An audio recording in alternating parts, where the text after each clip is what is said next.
ಇವತ್ತ ಜೈ ಜವಾನ್ ಜೈ ಕಿಸಾನ್ ಮಾತೆತ್ತಿದ್ರೆ ನೋಡ್ಬೇಕು ಇವ್ರ ಮಾತುಗಳು.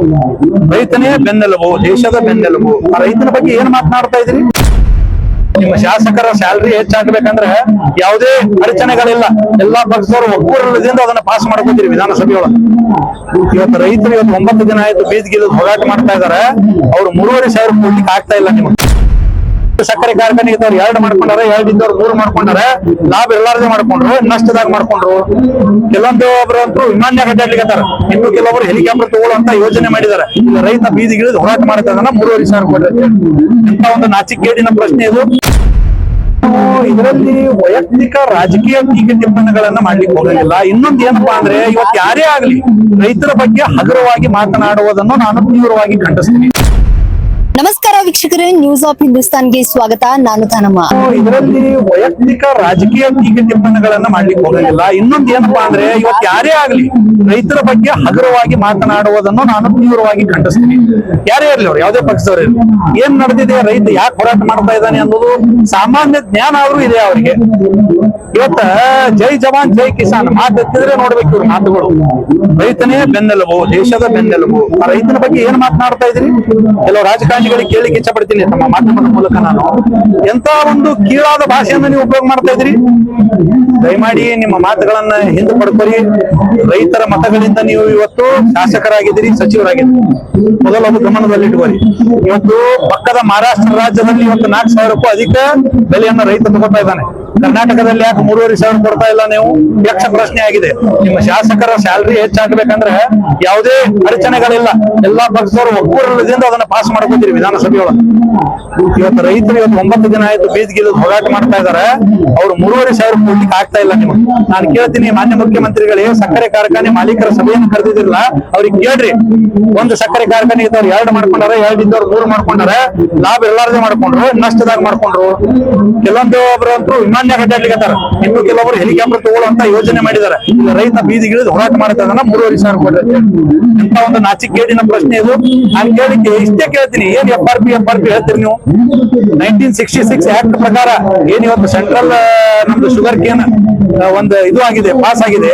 14 ದಿನದ ಒಳಗಾಗಿ ರೈತನ ಬಿಲ್ ಪಾಸ್ ಮಾಡ್ಬೇಕಂತಿದೆ. 15 ದಿನ ಆತಂದ್ರೆ 15% ಬಡ್ಡಿ ಸಮೇತ ನೀವು ಕೊಡ್ಬೇಕು. ಎಷ್ಟು ಜನರದ್ದು ಇನ್ನು ರೈತರದ್ದು ನೀವು ಬಾಕಿ ಉಳಿಸ್ಕೊಂಡಿದ್ರಿ? ಬಾಕಿ ಉಳಿಸ್ಕೊಂಡು ಹಣ ಕೊಡ್ಲಿಕ್ಕಾಗಿಲ್ಲ. 3,500 ಇವತ್ತು ಕೊಡುವಂತ ರೈತ ಬೀದಿಗಿಳಿದು ಹೋರಾಟ ಮಾಡ್ತಾ ಇದ್ದಾನೆ. ಕೊರ್ಲಾಪುರ ಸರ್ಕಲ್ನಲ್ಲಿ, ಬೆಳಗಾವಿನಲ್ಲಿ ಇವತ್ತು ಹೋರಾಟ ಮಾಡುವಂತ ರೈತರು, ಲಕ್ಷಾಂತರ ರೈತರು. ಇವತ್ತು ಅವರಿಗೆ ನೀವು ಬೆಂಗಳೂರಿಗೆ ಬಾ ಅಂತ ಹೇಳ್ತೀರಿ 20 ಮಂದಿ ಮುಖಂಡರನ್ನ. ಇವತ್ತು ಅವ್ರು ಬಹಳ ಒಳ್ಳೆಯ ನಿರ್ಣಯ ಮಾಡಿದ್ದಾರೆ. ಮುಖ್ಯಮಂತ್ರಿಗಳ ಕರೆದಂತ ಸಭೆಗೆ ಅವ್ರು ಹೋಗಿಲ್ಲ, ಸರ್ಕಾರನೇ ಬಂದು ಇವತ್ತು ಕೊರ್ಲಾಪುರ ಕ್ಲಾಸಿಗೆ ಬಂದು ರೈತರಿಗೆ ಬೆಂಬಲ ಬೆಲೆ ಘೋಷಣೆ ಮಾಡುವಂತ ಕೆಲಸ ಮಾಡ್ಲಿ ಅಂತ ಆಗ್ರಹ ಮಾಡಿದ್ದಾರೆ.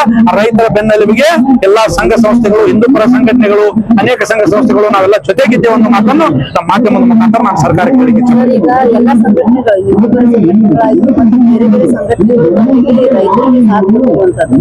ಆದ್ರೆ ಇಲ್ಲಿ ಸ್ಥಳೀಯ ಶಾಸಕರಾಗಿರ್ಬೋದು ಮತ್ತು ಸಚಿವರೇನಿದ್ದಾರೆ ನಮ್ಮ ಸಕ್ಕರೆ, ಅವರು ಬಿಜಾಪುರ ಜಿಲ್ಲೆಯವರು 3 ದಿನ ಆಗಿತ್ತು. ಬಟ್ ಅದೇನು ಕ್ಯಾಬಿನೆಟ್ ಇದ್ದಾರೆ, ಬೆಳಗಾವಿದ್ದಾರೆ.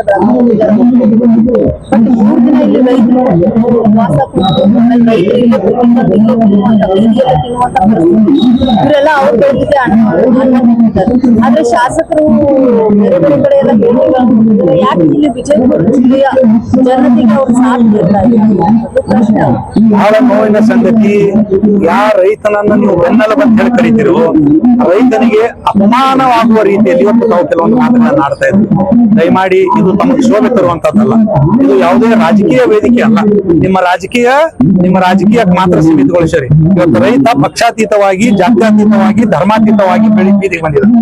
ಬೀದಿಗೆ ಎದಕ್ಕೆ ಬಂದಿದ್ದಾನೆ ಅನ್ನೋದ್ರ ಬಗ್ಗೆ ಆತ್ಮಾವಲೋಕನ ಮಾಡ್ಕೊಳ್ಳಿ ಅಂತೇಳಿ ಅಂತ ಶಾಸಕರಿಗೆ ತಮ್ಮ ಮಾಧ್ಯಮದ ಮುಖಾಂತರ ನಾನು ಕಿವಿ ಮಾತು ಹೇಳಿಕ್ಕೆ ಇಚ್ಛೆ ಪಡ್ತೀನಿ. ಒಂದು ವೇಳೆ ನೀವೇನಾದ್ರೂ ತಿದ್ದುಕೊಳ್ಳದೆ ಹೋದ್ರೆ ಬರುವಂತ ದಿನಗಳಲ್ಲಿ ರೈತರು ಒಂದು ಐತಿಹಾಸಿಕ ಕ್ರಾಂತಿಕಾರಿ ನಿರ್ಣಯವನ್ನು ತಗೊಂಡು ನಮಗೇನು ಬುದ್ಧಿ ಕಲಿಸಬೇಕು ಅನ್ನೋದು ಆ ರೈತರಿಗೆ ಶಕ್ತಿ ಇದೆ, ಕಲಿಸ್ತಾರೆ ಅನ್ನೋ ವಿಶ್ವಾಸ ಕೂಡ ನಮಗೆ.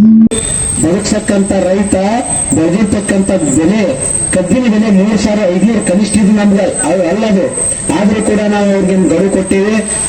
ಏನಾದ್ರೂ ಇವತ್ತು ನಿರ್ಣಯ ಆಗದೆ ಹೋದ್ರೆ ನಾಳಿನ ದಿನ ರಾಷ್ಟ್ರೀಯ ಹೆದ್ದಾರಿಯನ್ನ ಇಡೀ ಜಿಲ್ಲೆಯಲ್ಲಿ ಎಲ್ಲಾ ಸಂಘಟನೆಗಳು ಸಪೋರ್ಟ್ ಮಾಡಿದಾರ, ಸ್ವಾಮಿಗಳು ಸಪೋರ್ಟ್ ಮಾಡಿದಾರ, ಎಲ್ಲರೂ ನೇತೃತ್ವದಾಗ ಮಾಡ್ತೀವಿ. ರೈತ ಕ್ರಾಂತಿಗೆ, ಕಬ್ಬು ಬೆಳೆಗಾರರಿಗೆ ಬೆಕ್ಕೆ ಬೆಕ್ಕು, ಬೆಕ್ಕೆ ಬೆಕ್ಕು, ಕಬ್ಬಿಗೆ ಬೆಲೆ 3,500 ಕೊಡಲೇಬೇಕು. ಕೊಡಲೇಬೇಕು. 3,500 ಬೆಲೆ ಕೊಡಲೇಬೇಕು. ಜೈ ಜವಾನ್, ಜೈ ಜವಾನ್.